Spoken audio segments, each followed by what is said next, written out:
दोस्तों, जैसा कि आप सभी को मालूम है कि इस वक्त भारत के करीब 12 राज्यों में SIR वेरिफिकेशन का काम चल रहा है, जिसके तहत वोटर लिस्ट को साफ और अपडेट किया जा रहा है। और इसी प्रोसेस में बहुत सारे लोगों के नाम वोटर लिस्ट से हटाए जा रहे हैं। इससे पहले आपने बिहार में भी देखा होगा कि वहां करीब 65 लाख लोगों के नाम डिलीट कर दिए गए थे। और अब सिर्फ बिहार ही नहीं बल्कि यूपी समेत बाकी राज्यों में भी घुसपैठियों के खिलाफ कड़ी कार्रवाई शुरू हो चुकी है और कई लोगों को पकड़कर डिटेंशन कैंप्स में भेजा जा रहा है। दोस्तों, इसी माहौल के बीच अब उत्तर प्रदेश के मुख्यमंत्री योगी आदित्यनाथ का SIR और घुसपैठियों पर एक बड़ा बयान सामने आया है, जिसे सुनकर सिर्फ भारत ही नहीं बल्कि दुनिया भर में हलचल मच गई है। और यकीन मानिए, उनका यह बयान सुनकर आप भी हैरान रह जाओगे। इसलिए इस वीडियो को आखिर तक जरूर देखिए। और अगर आप भी समझते हैं कि यह SIR सिस्टम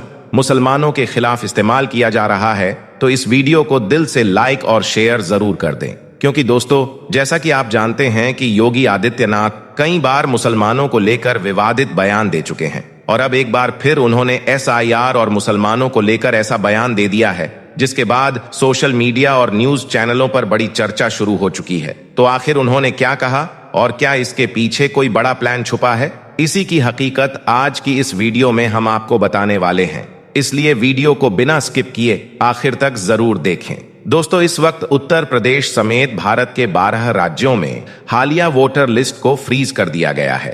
अब नई वोटर लिस्ट 7 फरवरी 2026 को जारी की जाएगी।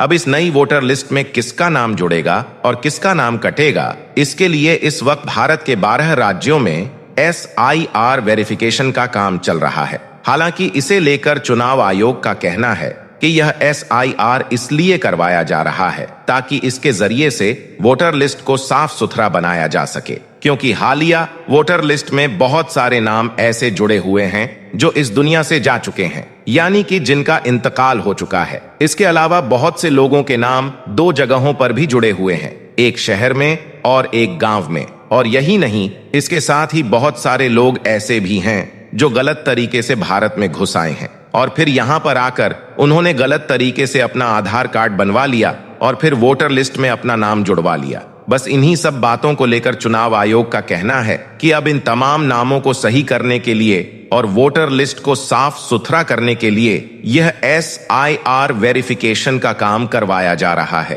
ताकि जो भारत देश का असली नागरिक है सिर्फ उसका ही नाम नए वोटर लिस्ट में आए और सिर्फ उसको ही वोट देने का अधिकार मिल सके। अब जैसा कि आप सब जानते होंगे कि यह काम सबसे पहले बिहार में हुआ था, जिसके तहत बिहार में करीब 65 लाख लोगों के नाम नई वोटर लिस्ट से हटा दिए गए थे और उनकी नागरिकता को छीन लिया गया है। बस अब इसी बात को देखते हुए उत्तर प्रदेश के मुख्यमंत्री योगी आदित्यनाथ ने भी अवैध घुसपैठियों को लेकर सख्त कार्रवाई करने का ऐलान कर दिया है। हम आपको बता दें कि 22 नवंबर 2025 को जारी निर्देशों के तहत योगी सरकार ने जीरो टॉलरेंस पॉलिसी अपनाई है, जो खास तौर से बांग्लादेशी, पाकिस्तानी और दूसरे देशों से आने वाले मुसलमानों को निशाना बनाती है। योगी आदित्यनाथ का यह अभियान 2027 के यूपी विधानसभा चुनाव से पहले SIR वेरिफिकेशन से जुड़ा हुआ है। इसे लेकर योगी आदित्यनाथ ने अपने आला अधिकारियों को सख्त निर्देश दिया है कि वह ज्यादा से ज्यादा घुसपैठियों की पहचान करें और फिर उन्हें डिटेक्शन कैंपों में डाला जाए।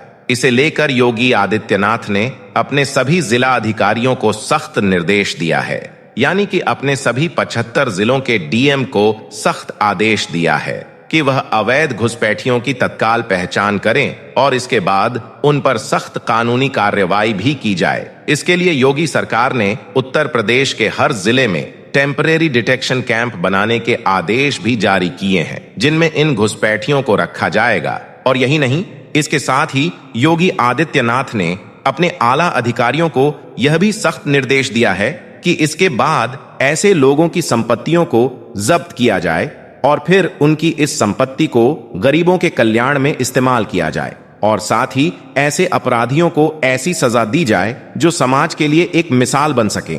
दोस्तों, हम आपको बता दें कि इससे पहले योगी आदित्यनाथ ने 3 नवंबर 2025 को बिहार के दरभंगा में एक चुनावी रैली के दौरान कहा था कि अगर हमारी सरकार बनती है यानी कि एनडीए सरकार बनने पर घुसपैठियों को देश से बाहर भगाया जाएगा और उनकी सारी संपत्तियों को जब्त किया जाएगा। अब बिहार में इनकी सरकार बन गई है, इसीलिए यही अमल अब उत्तर प्रदेश में भी लागू किया जा रहा है। बस इसी बात को लेकर योगी आदित्यनाथ ने बयान दिया है कि यह सब राज्य की कानून व्यवस्था और राष्ट्रीय सुरक्षा को ध्यान में रखते हुए कदम उठाया गया है। अब किसी भी गैर कानूनी गतिविधि को किसी भी हाल में बर्दाश्त नहीं किया जाएगा। यह बांग्लादेश से लगी खुली सीमा को देखते हुए बहुत खास है, जहां जांच की सख्त जरूरत है। इसके साथ ही योगी आदित्यनाथ ने विपक्ष पर निशाना साधते हुए यह भी कहा है कि हमारे यहाँ पर कुछ ऐसे असामाजिक तत्व हो चुके हैं जो हमारे राज्य की एकता को तोड़ने की कोशिश कर रहे हैं, लेकिन हमारी सरकार इन राष्ट्र विरोधी तत्वों को पूरी तरह से चकनाचूर करके रख देगी। अब जैसा कि आपको यह भी मालूम है कि इससे पहले भी योगी आदित्यनाथ के आदेश पर उत्तर प्रदेश में कई माफिया और अपराधियों के घरों पर बुलडोजर चलाए जा चुके हैं। अब यह घुसपैठ पर फोकस है, यानी कि अब यह बुलडोजर घुसपैठियों के घरों पर चलेंगे। दोस्तों, इस वक्त उत्तर प्रदेश समेत भारत के 12 राज्यों में यह SIR वेरिफिकेशन का काम चल रहा है। इसी के चलते 19 नवंबर 2025 को गोरखपुर में योगी आदित्यनाथ द्वारा SIR फॉर्म भरा गया। सीएम योगी ने गोरखनाथ मंदिर के सभा कक्ष में जाकर व्यक्तिगत रूप से SIR फॉर्म भरकर जमा करवाया। हम आपको बता दें कि योगी आदित्यनाथ गोरखपुर शहर विधानसभा के बूथ नंबर 223 के मतदाता हैं।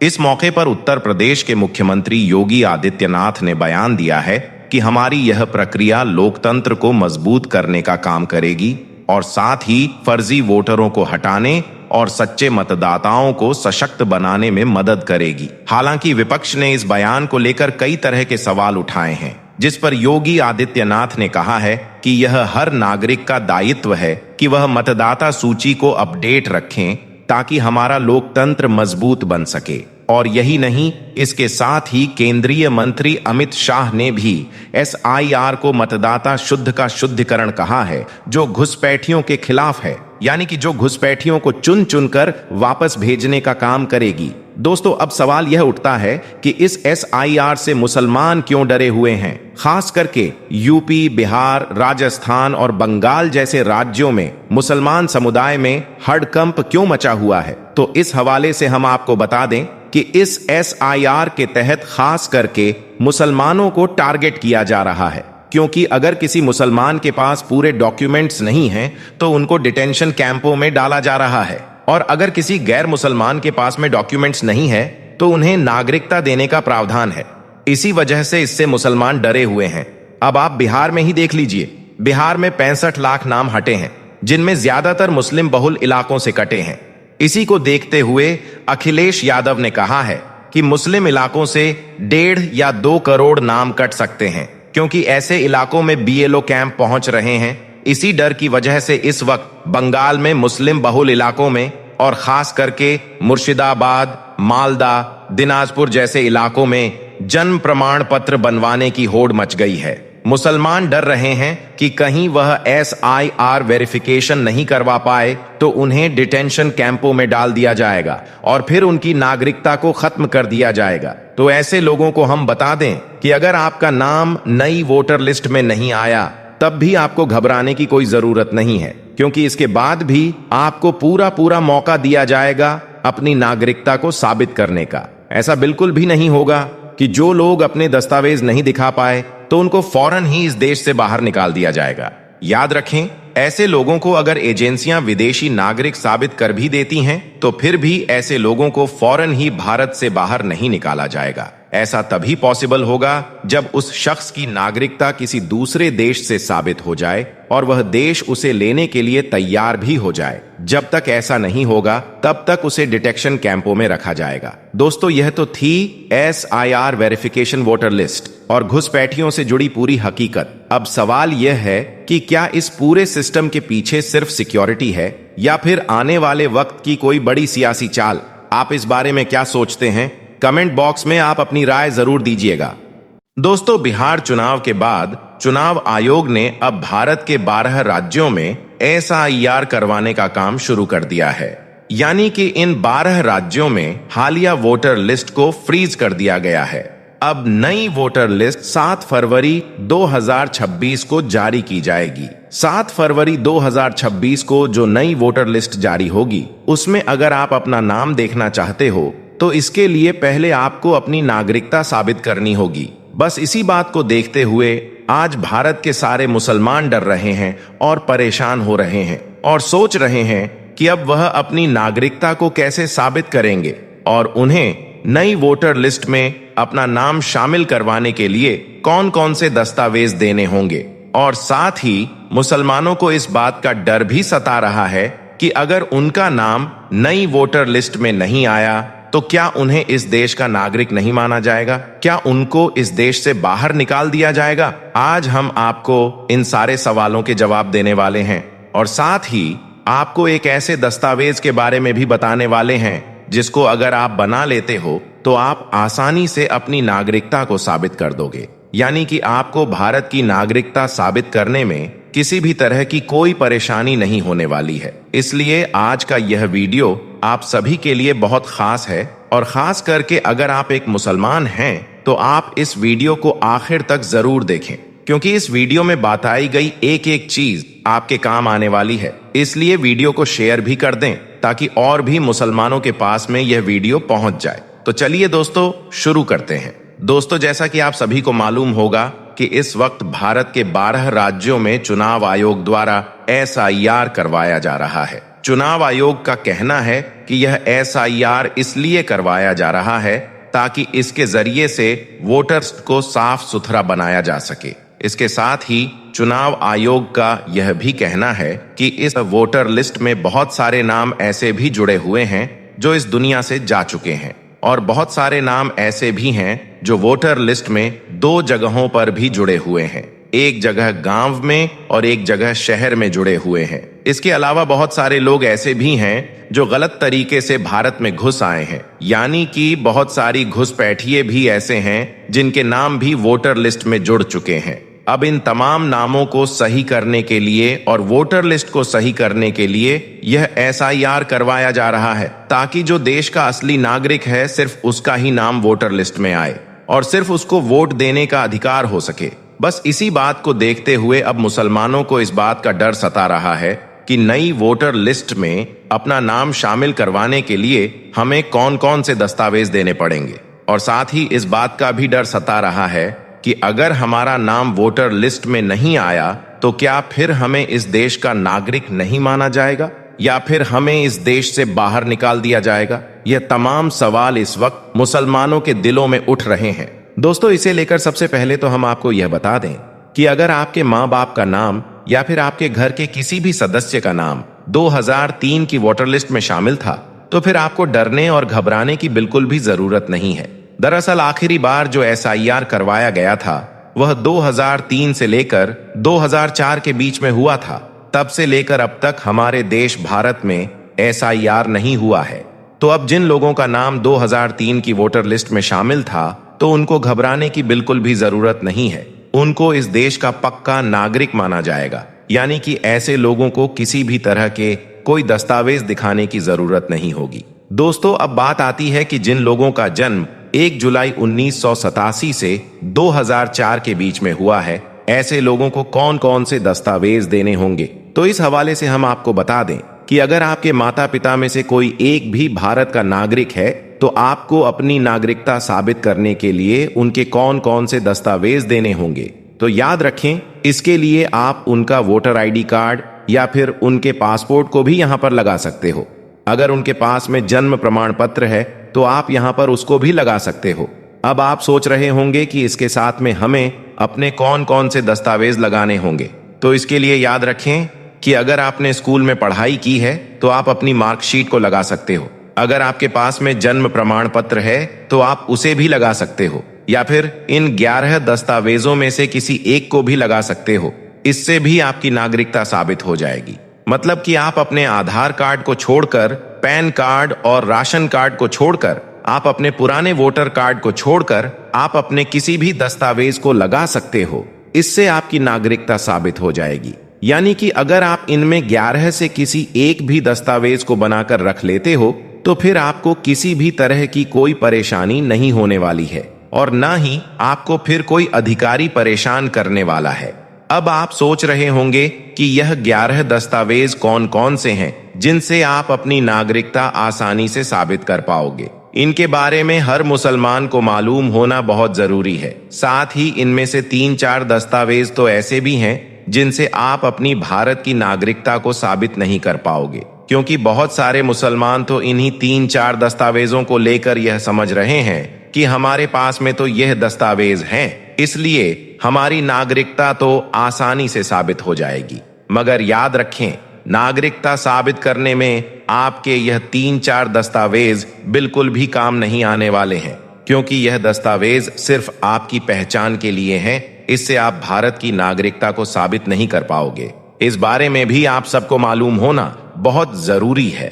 दोस्तों, चुनाव आयोग ने सबसे पहले लोगों की उम्र के हिसाब से अलग अलग नियम बनाए हैं और कहा है कि इन 11 दस्तावेजों में से कोई एक दस्तावेज आपके पास में होना जरूरी है। इसके बाद में बताया गया है कि उम्र के हिसाब से फिर किस उम्र के व्यक्ति को कौन कौन से दस्तावेज यहां पर देने पड़ेंगे। चलिए सबसे पहले आपको बताते हैं कि 1987 से पहले जन्म लेने वाले लोगों को कौन कौन से दस्तावेज देने होंगे। फिर आपको बाकी की उम्र के लोगों के दस्तावेज के बारे में भी बताएंगे। तो इस हवाले से हम आपको बता दें कि जिन लोगों का जन्म 1987 से पहले हुआ है उनको सिर्फ अपने ही दस्तावेज देने होंगे, ना कि अपने माता पिता के।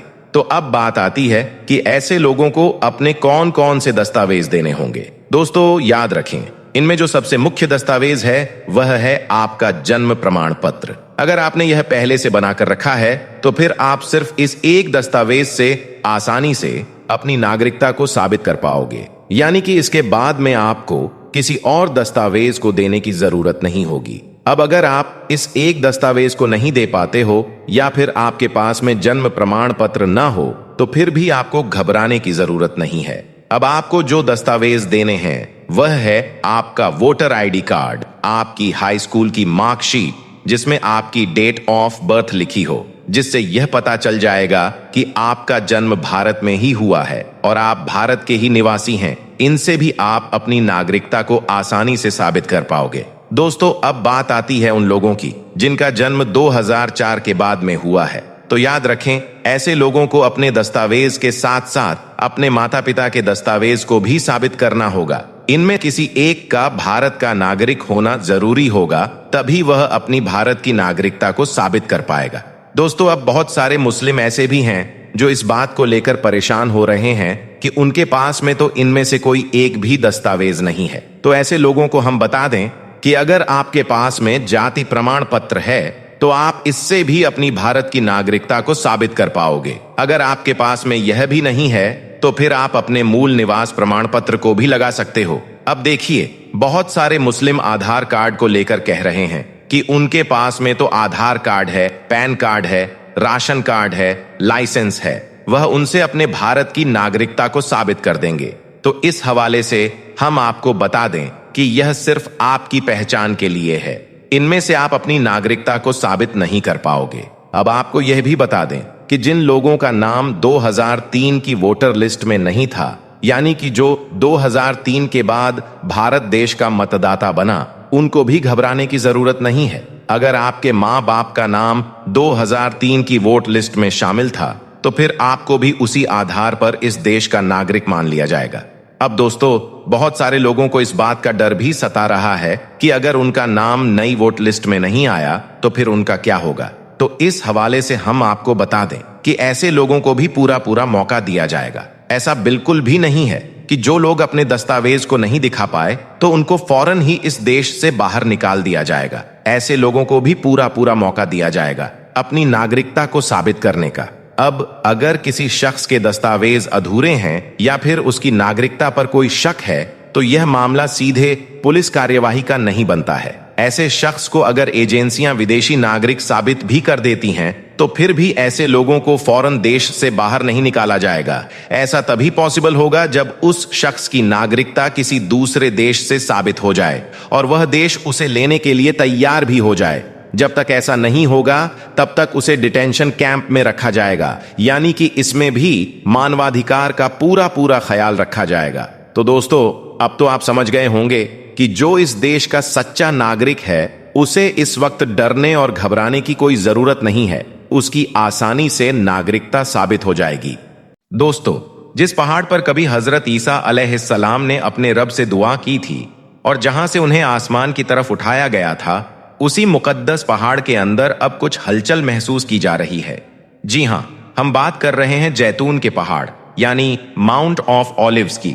ये वही पहाड़ है जो सदियों से यरूशलेम की पाक दीवारों के सामने खामोश खड़ा है, लेकिन अब खबरें आ रही हैं कि इसके नीचे की जमीन दरकने लगी है, दरारें बन रही हैं और पूरी दुनिया के लोग हैरान हैं कि आखिर यह क्या हो रहा है। क्या यह वही निशानी है जिसका जिक्र हजरत जकरिया अलैहिस्सलाम की किताब में सदियों पहले किया गया था, जहां बताया गया था कि जब हजरत ईसा अलैहिस्सलाम दोबारा जमीन पर तशरीफ लाएंगे तो जैतून का पहाड़ पूरब से पश्चिम तक 2 हिस्सों में फट जाएगा। तो क्या अब वह वक्त करीब आ चुका है? क्या यह सिर्फ जमीन की हरकत है या फिर कुदरत का कोई इशारा? दोस्तों, आज की इस वीडियो में हम इसी रहस्य को समझने की कोशिश करेंगे और जानेंगे कि इस मुकद्दस पहाड़ के नीचे आखिर चल क्या रहा है, साइंसदान इसके बारे में क्या कहते हैं और बाइबल और कुरान दोनों में इस वाक्य का जिक्र किस तरह आया है। दोस्तों, जैतून का पहाड़ यानी माउंट ऑफ ओलिव्स यरूशलेम के पूरब में मौजूद एक बहुत ही मुकद्दस और तारीखी जगह है। यह पहाड़ सिर्फ ईसाइयों ही नहीं बल्कि मुसलमानों और यहूदियों तीनों मजहबों के लिए एक बहुत बड़ा रूहानी मरकज माना जाता है। यही वह पहाड़ है जहां हजरत ईसा अलैहिस्सलाम ने अपनी उम्मत के लिए दुआएं की। यहीं से उन्हें आसमान की तरफ उठाया गया और यही वह जगह है जहां से उनकी वापसी की खबर दी गई है। बाइबल में साफ लिखा है, उस दिन उनके कदम जैतून के पहाड़ पर होंगे जो यरूशलेम के पूरब में है, और वह पहाड़ पश्चिम से पूरब तक 2 हिस्सों में बट जाएगा और बीच में एक बड़ी घाटी बन जाएगी। हैरत की बात यह है कि आज उसी पहाड़ पर वैसी ही दरारें दिखाई देने लगी हैं जो ठीक उसी दिशा में हैं जिसका जिक्र बाइबल में किया गया था। दोस्तों, यह दरारें मामूली नहीं है। साइंसदानों के मुताबिक जैतून का पहाड़ डेड सी फॉल्ट लाइन पर बना हुआ है, जो डेड सी से लेकर रोम तक फैली हुई एक बड़ी दरार है। पहले यहां जमीन में हल्की हलचलें रिकॉर्ड की जाती थीं, लेकिन पिछले कुछ सालों में जमीन के नीचे की हरकतें तेज हो गई हैं। इस पहाड़ के नीचे बनी हजारों कब्रें भी अब मुतासिर हो रही हैं। करीब 1.5 लाख से ज्यादा ईसाइयों को इसी पहाड़ पर दफन किया गया है, क्योंकि उनका मानना है कि जब मसीहा आएंगे तो सबसे पहले मुर्दे यहीं से जिंदा होंगे। इसीलिए ईसाई दुनिया भर से अपने रिश्तेदारों को यहां दफन करते हैं ताकि वह कयामत के दिन अपने मसीहा के कदमों के नीचे से फिर से उठ खड़े हों। मगर अब वही जमीन फटने लगी है और कुछ कब्रों के आसपास साफ दरारें दिखाई देने लगी हैं। दोस्तों, इस पहाड़ के ठीक सामने एक और अजीब निशानी है जिसे गोल्डन गेट कहा जाता है। यह दरवाजा सदियों से बंद है। यही वह दरवाजा है जिससे हजरत ईसा अलैहिस्सलाम अपनी वापसी पर दाखिल होंगे। तारीख बताती है कि जब मुसलमानों ने यरूशलेम पर हुकूमत कायम की तो इस दरवाजे को पत्थरों से बंद कर दिया गया ताकि कोई इससे दाखिल ना हो सके। लेकिन अगर आप इसके रुख को देखें तो वह सीधे जैतून के पहाड़ की तरफ खुलता है। और जैसे ही यह हैरान कर देने वाली निशानी दुनिया के सामने आई, यहूदी दुनिया में हलचल मच गई, क्योंकि वह जानते हैं कि अगर यह पहाड़ सच में फटने लगा है तो वह वक्त करीब है जिससे वह सबसे ज्यादा डरते हैं। यहूदी किताबों में साफ लिखा है कि जब उनका मसीहा यानी दज्जाल जाहिर होगा तो उसके बाद एक बड़ी जंग होगी जिसमें हजरत ईसा अलैहिस्सलाम खुद जमीन पर उतरेंगे और दज्जाल का खात्मा करेंगे। और यही वह बात है जिसने इजरायली हुकूमत और यहूदी मजहबी तबके को हिलाकर रख दिया है। और यही वजह है कि इजराइल की खुफिया एजेंसियों और फौज ने इस पूरे इलाके को हाई सिक्योरिटी जोन करार दिया है। हैरत की बात यह है कि हाल ही में इजरायली हुकूमत ने जैतून के पहाड़ के बिल्कुल सामने एक नया एयरबेस बनाने का काम शुरू किया है। जाहिर तौर पर कहा जा रहा है कि यह प्रोजेक्ट सिर्फ सफर की आसानियों के लिए है ताकि जायरीन आसानी से इस मुकद्दस जगह तक पहुंच सकें। लेकिन मजहबी जानकारों का कहना है कि असली मकसद कुछ और है। असल में यह अपने झूठे मसीहा यानी दज्जाल के भागने का रास्ता तैयार कर रहे हैं। यहूदी रिवायतों में लिखा है कि उनका मसीहा यानी दज्जाल टेम्पल माउंट से जाहिर होगा।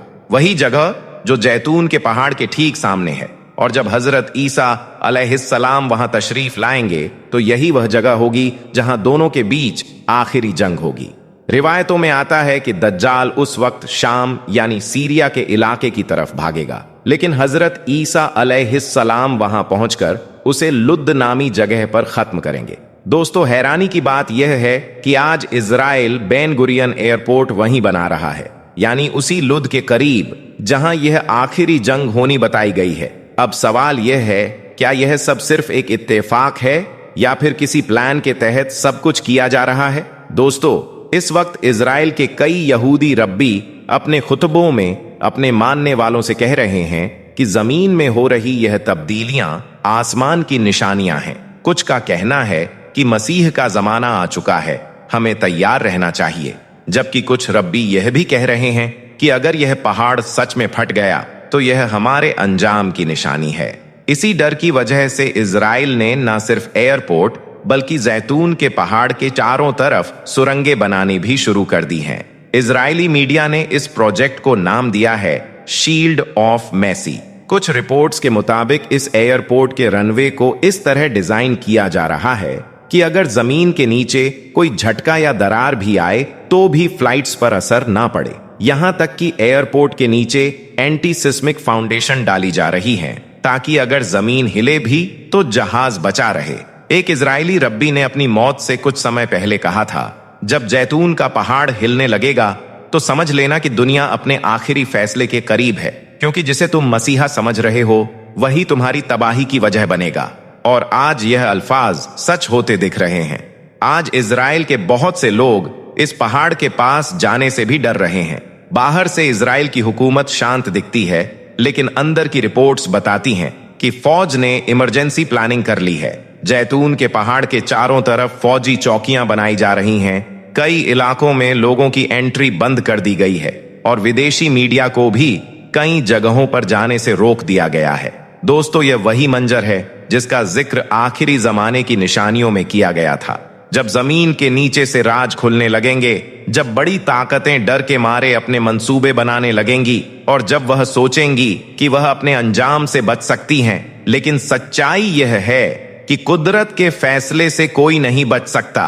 जैतून के पहाड़ के सामने बन रहा यह एयरपोर्ट अब यहूदियों के डर की निशानी बन चुका है। वह अपने मसीहा के लिए रनवे बना रहे हैं, मगर उन्हें यह नहीं पता कि जिसके लिए वह रास्ता बना रहे हैं वह उनका बचाव करने वाला नहीं, बल्कि उनकी तबाही का जरिया है।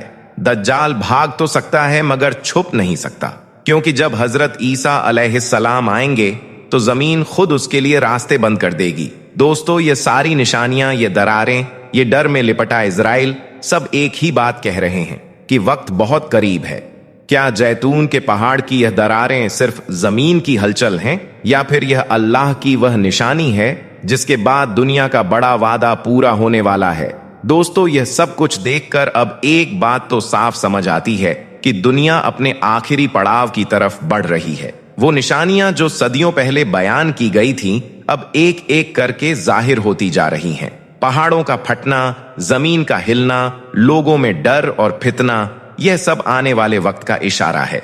बाकी दोस्तों, आपकी इस वीडियो के बारे में क्या राय है? कमेंट बॉक्स में अपनी राय जरूर बताएं।